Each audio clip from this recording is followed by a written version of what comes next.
Enzo Recto, kalaban ang katiwalian at kasinungalingan, kakampi sa katotohanan at kabutihan. Kausapin natin ang chairman ng Senate Committee on Energy, Senator Erwin Tulfo. Senator, magandang morning. Magandang morning. Si Katunying po, saka si Ka Jerry. Katunying, Ka Jerry, magandang umaga. Opo, kayo yung isa sa mga unang tumayo dun sa pag-aalis ng system loss. Palagay ko matagal lang nairereklamo sa inyo to, hindi pa kayo senador. Moving forward, ano pong gagawin ng Committee on Energy at gaano kabilis po ninyo ito ipapasa? Mabilis ito dahil galing na mismo sa Pangulo, Katunying, Ka Jerry, na ayaw niya ng systems loss dahil parang ang kawawa rito, ang nagbabayad, tayong taong bayan, ang consumer, na hindi naman natin napapakinabangan. Tamang-tama sa Thursday, meron akong hearing sa Committee on Energy ang tungkol sa pagre-review ng IPIRA law. So, ang galing. bigyan namin ng priority. Sakto pala, no? Wala bang pending proposed bill na related po sa sinabi ng Pangulo? Yun, o yung mismong sinabi ng Pangulo ang tema? Wala actually. Ang nakalagay lang review the IPIRA law. Kasi maraming butas yung batas na yan eh. Parang isa na nga dyan yung systems loss na yan na kung bakit pinayagan nila at bakit walang habas na pagtaas ng mga power generators at distributors. Wala man lang clause o note doon na pwedeng pigilan ng Energy Regulatory Commission. Unfortunately, wala nga. So, binabago natin. Itong ERC, mayroon tayong panukalang batas na bigyan ng mas maraming kapangyarihan pa ang ERC. So through legislation din itong pagtatanggal ng system loss, Senator Erwin? Tama, kasi nakapaloob yan doon sa IPIRA law eh. Parang walang iniwan din dyan, parang parehong-pareho doon sa all the regulation law na hindi pwedeng pakialaman ng gobyerno yung pagtataas, walang habas na pagtaas ng produkto ng petrolyo at hindi nila kailangan sabihin kung bakit ganun kataas yung amount ng itataas nila.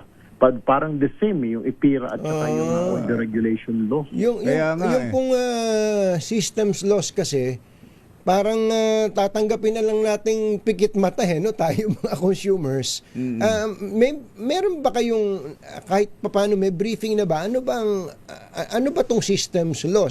Paano kino-compute? Paano kino-compute? Saan ba galing to? Ang alam lang na dinidiscuss namin ni Kumbachero, yung mga nagja-jumper siguro o mga nagnanakaw ng kuryente na malalaki, baka diyan ikinakarga. Ano bang ang understanding niyo diyan sa systems loss?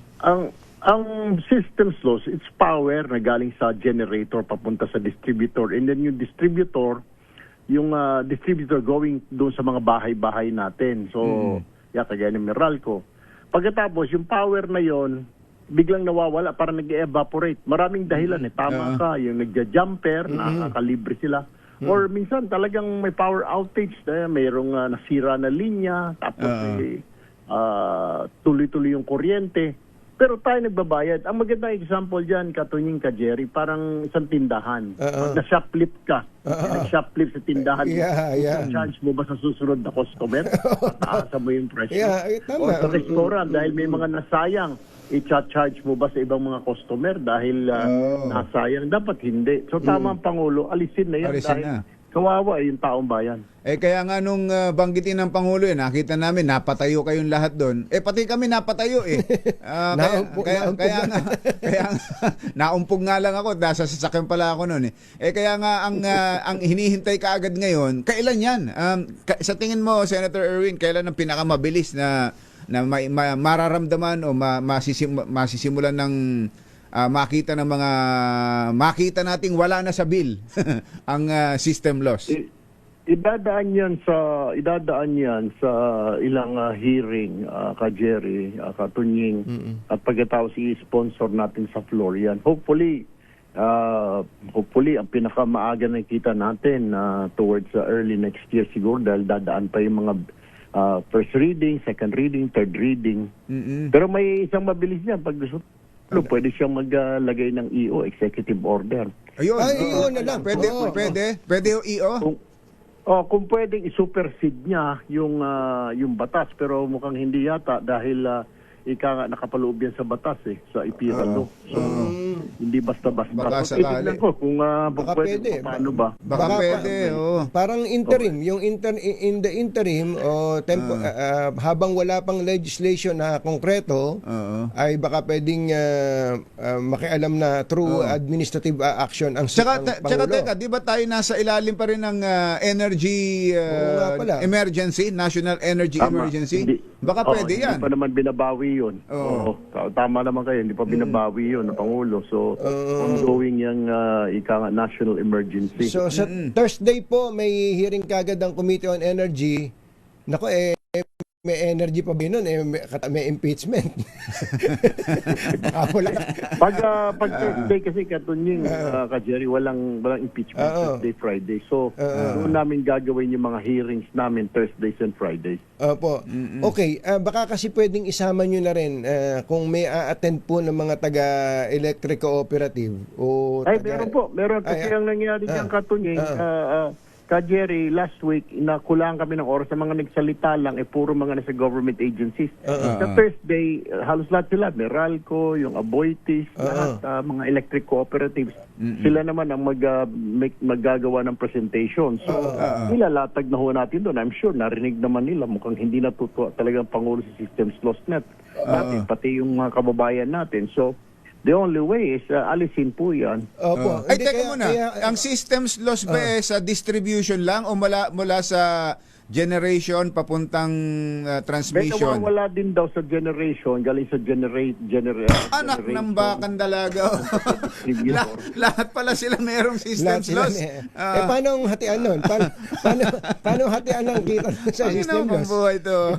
Hindi ko na alam kung may hatian pa dyan. Pero alam ko, biglang naglaho lang, parang nag-evaporate na power. Oo nga Hindi, actually, kaya ako gustong itanong yung mga electric cooperative. Ewan ko lang kung narinig nyo na yung ganitong mga kwento na may mga local officials na barako sa kanilang lugar. Local officials, congressman, na katakot-takot ang konsumo ng kuryente sa kanilang mga mansion at iba pa, nililibre ng electric cooperative.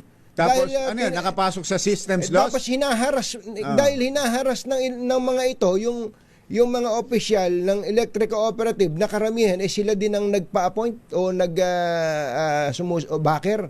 Pakitingnan nyo nga rin po yun at mukhang nasasama din sa systems loss yun Ang balita ko dyan, Katunying, tama ka, may mga narinig na ako na ganyan. Pero yung iba yung sinasabi mong libre, kasi sila yung may-ari. Sila may-ari ng electric cooperative. Kaya kontra din sila doon sa mga pansin mo, maingay sila tungkol doon sa mga nuclear power plant na yan. Ayaw nila yan. Ayaw nila. Mawawala sila. Hindi. Pero yung aking binabanggit, munti ko nang mabanggit tuloy yung pangalan ng congressman saka yung mayor kasi wala naman akong ayaw magsalita, nanginginig pa sa takot pag nagkukwento sa akin dahil mabagsik yung congressman na senator Mabagsik. Baka lang pwedeng ma-discuss publicly, especially sa committee hearing, yung ganyang ginagawa na ilang mga tulisan na nasa local level. Pwede yan, Katunying, sa privilege speech. Kung ma-text mo lang sa akin yung pangalan para kung pareho yung narinig natin, kasi narinig ko na rin yan, kung pareho, kukumpara ko, isasama ko sa privilege speech yan. Ay, sige po. Senator Erwin, sa ibang pagkakataon, yung nuclear naman discuss natin, nabanggit din ng Pangulo. Maraming salamat. Magandang umaga po. Senator Erwin. Thank you po. Good morning. Senator Erwin Tulfo, Chairman, Committee on Energy ng Bunyog, halikan na kasama ka. Bunyog, kapag buklod ay may pag-asa. Luzon, Visayas, Mindanao, isa ang pananaw. Sa bagong Pilipinas ang bunyog isisigaw. Bunyog.